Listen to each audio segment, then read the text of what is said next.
ଏଠାକୁଲେ ତମେ ବଡ଼ ଦେଉଳରେ ଏତେ ବ୍ୟସ୍ତ ହେଉଛ ଯେ ଉଠିକି ଯାଇପାରୁନ।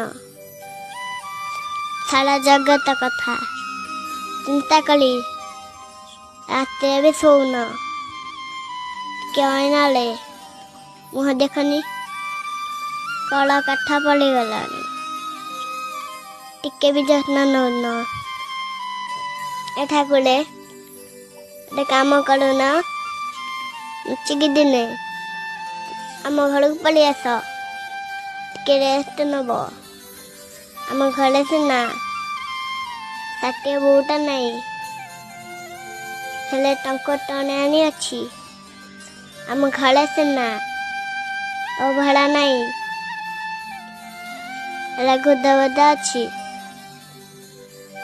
ଖାଇ ପିଇ ଟିକେ ଶାନ୍ତିରେ ଶୋଇପଡ଼ିବ।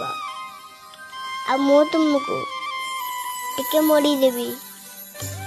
ଯଦି ବଡ଼ ପଣ୍ଡା ଆସି ଯଦି ଖୋଜନ୍ତି, ମୁଁ କହିବି ଆମ ଆଡ଼କୁ କେହି ଆସିନାହାନ୍ତି।